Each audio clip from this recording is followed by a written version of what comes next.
So we're with Mercado and we're market analysts, and what happens, a lot of people think, well, what the hell does that mean? Well, all we do is we gather as much data as we can, and then we apply the information that's around and our knowledge to try and see what that means and what it's going to mean for the future. So it's not a crystal ball, and there's no magic involved in it. And I guess what's happened in this last 2 years is we've learnt that there are things that happen that you can't predict, and there isn't a crystal ball. But we need to be responsive, we need to be on our toes, and we need to be on the balls of our feet. Firstly, I just want to say that I think every day how grateful I am that I was brought up on a sheep property at Hamilton. I was really pleased that Tromphey announced that we don't shear dead sheep anymore, because I saw my fair share of dead sheep at Hamilton. And one other takeaway from Jason's message today is, can we all just send him a Christmas card, please? Just make him feel a bit loved. But let's be grateful. Let's celebrate what we're doing. And today, and I know with Andrew's drive behind this and Shannon's drive, it is about being grateful and celebrating what we have. And we need to do that because as farmers, we're very, very good at keeping a lid on things. You know, you ask a dairy farmer now, how are things going? Oh, not bad. When a dairy farmer says things are not bad, they're making shitloads of money. Because we always hear about when things are bad. And we all feel really gutted when we see on the front page of the major newspapers an agriculture photo that has a sheep drowned stuck in a mud in the drought, in a dam, and they say that, yeah, agriculture's going bad.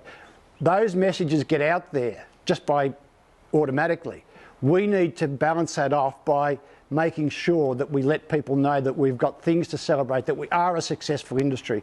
And it's not just to the wider community, it's to the people who don't come to these days. It's to the people who aren't at that cutting edge. We need to bring them along. And I often look at the cropping industry. The cropping industry has this ability to bring everybody along at the same pace with their agronomy and their innovations. We need to do that in the sheep industry, because we keep dropping people off the other end, then we're just going to keep contracting. But most importantly, we want to plan for the future. And I had a look back. We've got a chart, I didn't bring it up today, but we've got a chart that goes back to 1754 for the wool price. And in 1780s, the wool price was fantastic. And it coincided with Australia, probably the hummocks here, Andrew, starting. It coincided with the opportunity for us to build an industry, and we did. And we should remember that we built an industry that was different and unique to anything else in the world.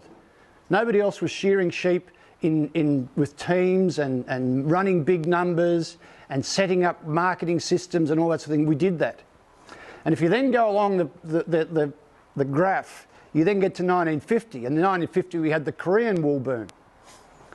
But nothing happened. The Korean wool boom went for a long time, or the effects of it, the prices went for a long time, for about 10 years.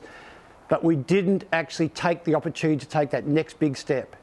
And I suspect now, in the sheep industry, not the wool industry, but the sheep industry, we're now at that stage where we've got this convergence of demand for what we do and the price and the ability to produce more that's going to make us a successful farm business if we're in the sheep industry. But we have to actually take this opportunity to turn this into the next big thing for our sheep industry. So, quick snapshot. The wool industry, it's back. And the reason I say it's back is that this time last year we were 11% higher. The wool market was 11% higher in Aussie dollar times. But in US dollar terms, we're actually 14% ahead of where we were. So it's had a great survival through this pandemic. We know that the market fell away. It's recovered back up. China's now taking 90% of our wool, not 78% as it did before. Now, I just want to give you my thoughts on this. Firstly, nobody likes to be beholden to one market, and nobody likes to be beholden to a country that, you know, is quite happy to really be, you know, vindictive if they have to. But the reality is that if we didn't have China, we wouldn't have had the recovery in the wool market. If our major market was Italy or Germany, we would be still down the toilet. So they've recovered quickly, and as an indicator of that, the air flights within China now are back to the same level as they were pre-COVID. So they're up and going. But the other factor is that when our wool industry first went to China, it went there because it was cheaper processing, and China needed that processing to generate income and build their economy. Well, they've built their economy, and what happens now is that 50% of that wool that goes there never leaves. They are now the biggest retail market for our product. And I'll show you in a minute that that economy is going to continue to grow and that demand's going to grow. So we mightn't like the idea that we're beholden to one market, but the reality is that they're going to be the ones.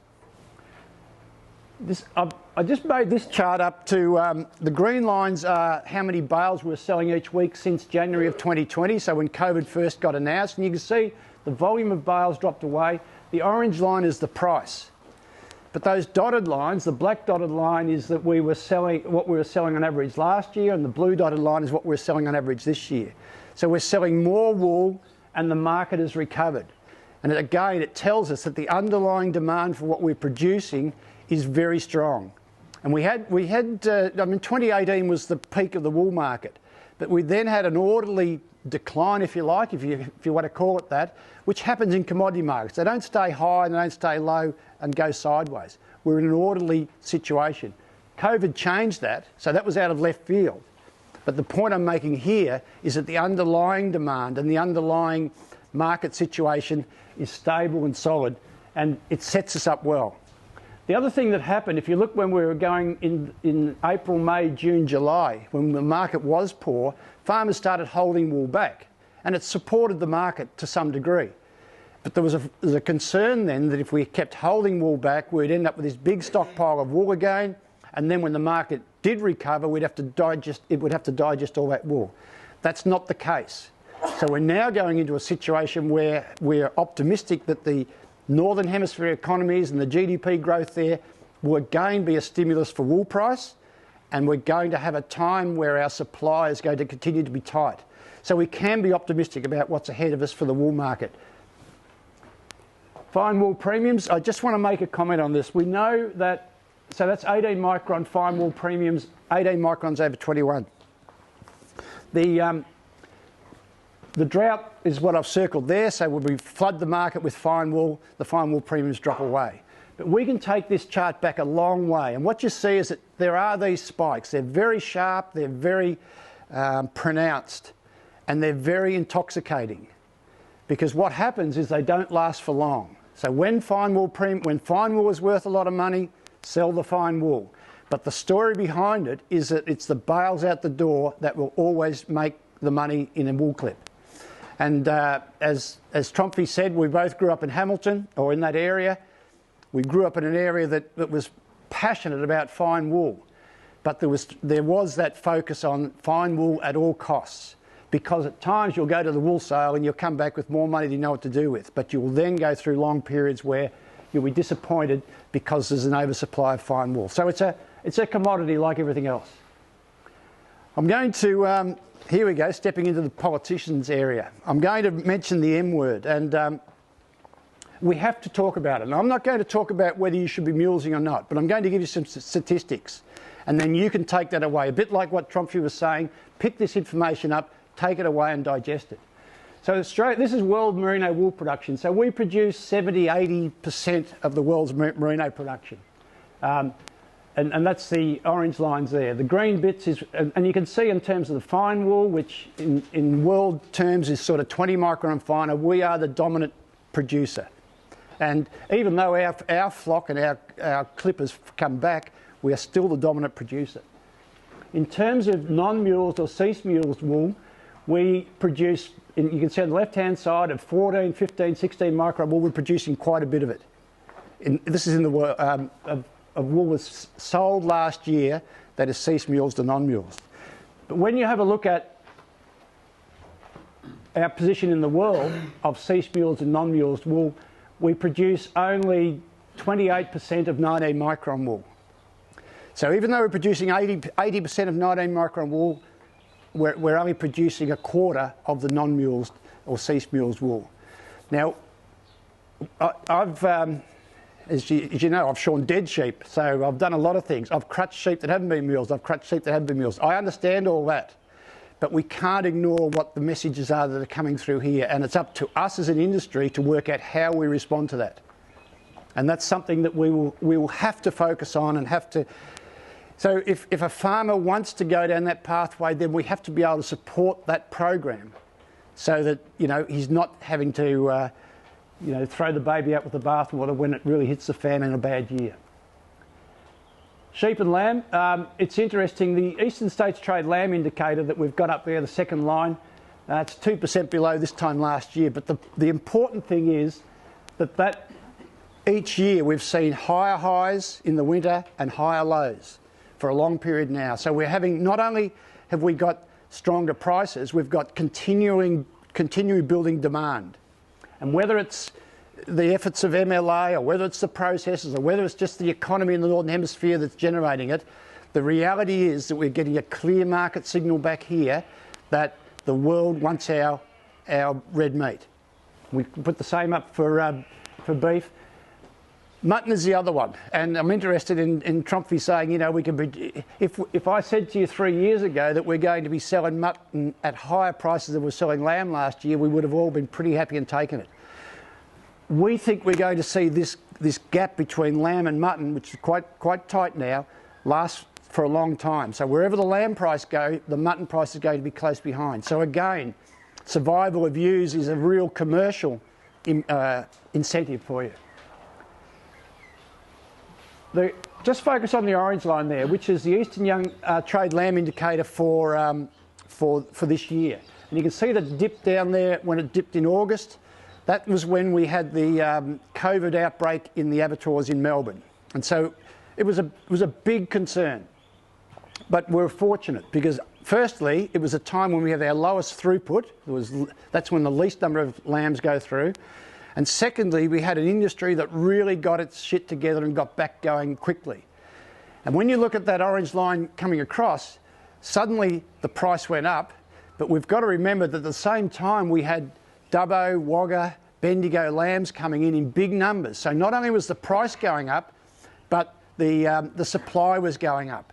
It told us again that the world wants our red meat and wants our lamb. And we've now got another pattern where, the black line is the 5-year average, but you can see the last 2 years are well above that. Given that the supply isn't going to grow, at the same time demand is continuing to be strong, we're likely to see that our prices stay above the 5-year average well into the future. Supply again, I was interested that if you look at the left-hand side there is the January slaughter numbers for the East Coast. You can see how they started low. Normally, January is a big month because December compared to December, it's bigger than December. This year, it was the other way around. So either the lambs weren't there or the farmers were keeping them back. Probably a bit of both. We mentioned New Zealand. New Zealand has fallen out of love with sheep. Our flock has gone down, but look at the New Zealand flock. The New Zealand flock's gone down. The dairy herd went up, and in fact last year the dairy herd contracted by 7%, but it was picked up by extra beef cattle. So we're not going to see New Zealand in there competing at all with our markets to any extent. They're going to struggle to supply their markets, let alone compete. So the time to identify risks and prepare is when things are good. I just want to give you an example of the Uruguayan lamb prices, just quickly. This is their lamb price. They don't participate in the world export market like we do. That's our price, and that's our price in Aussie dollars. The importance of us being able to compete in the continue in the export market is not only imperative for getting our throughput out, but it's adding money in the pockets of our sheep farmers. So we need to protect that. The takeaway, outlook for sheep and lamb is strong. Sheep and wool is strong. I can get this done in 1 minute.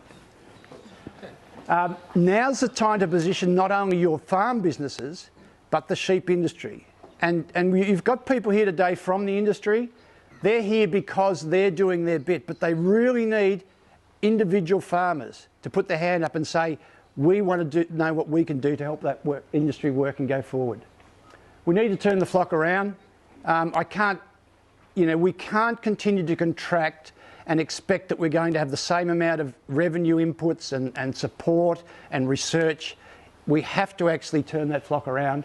And the cease-mules, non-mulesed opportunity is something that we all have to consider in the wool industry.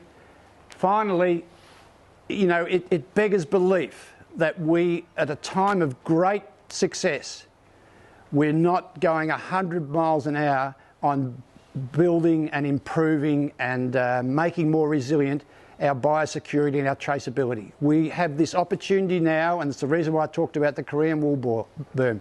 We have an opportunity where the industry has money, but we also understand what the risks are. And if we think about how important traceability is, just think about how our fearless leader in Victoria coped with just trying to trace a few people with COVID. If you can't get it done, you're at risk. If you can get it done, you give support to the people who are, in this case, who are our customers.